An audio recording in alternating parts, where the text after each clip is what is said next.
Hello, everyone. I just wanted to do a video here on the theological foundations of natural rights through the Magna Carta. So, with this particular document, the Magna Carta is one of the most significant documents in the history of Western civilization. So it was a 1215 document that was signed by King James I that at the time recognized the broadest civil rights uh, achieved up to that time, if you will. So, in particular, with our American political and judicial system, and legal system, clauses 39 and 40 are of particular interest with basically what was established as the rule of law with clause 39 on top that where no free man's to be arrested or imprisoned and vice versa. And clause 40 as well that you know, justice won't be delayed to anyone. Kind of like right to a speedy trial and that sort of thing.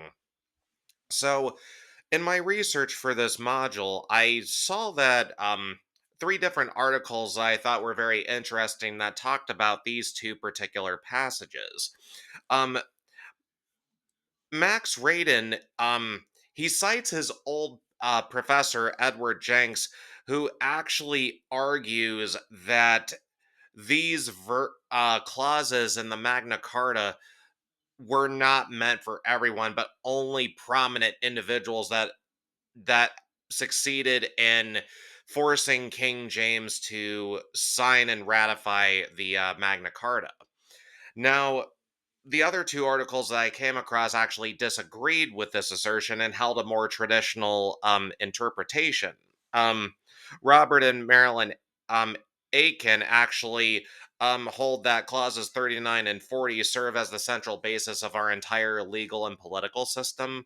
And there was an article that I referenced called from written by H.D. Hazeltine, and he actually writes how American history is divided into three epochs or eras of history, with how the Magna Carta has influenced our entire system.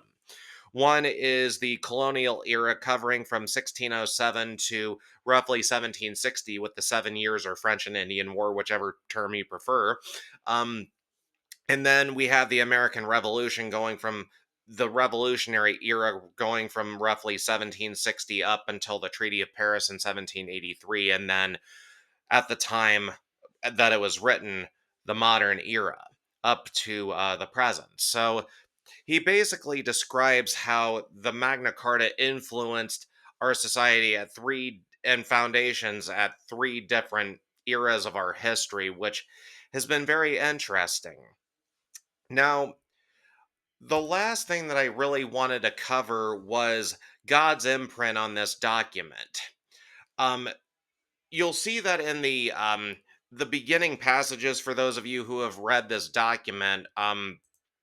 Basically see that they reference the grace of God, and but passage one is of great interest to us. And they wrote, in the first place, we grant to God and confirm by this our present charter for ourselves and our heirs in perpetuity, that the English church is to be free and to have all its rights fully and its liberties entirely. This passage is central to understanding that our natural rights come from God.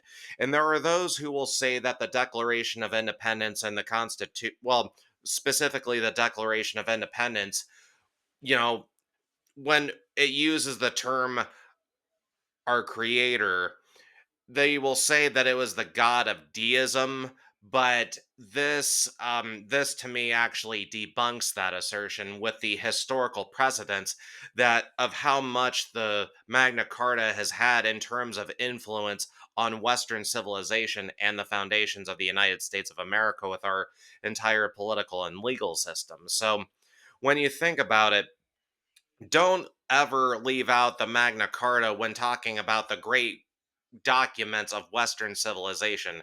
This one is one of the most preeminent documents, especially when we talk about God's divine hand moving just in the just throughout the concept of what we call Western civilization, more notably with the United States with our Judeo Christian past. So I hope you all find this presentation interesting. I thank you for your time and thank you all for just listening to what I had to say. Until next time.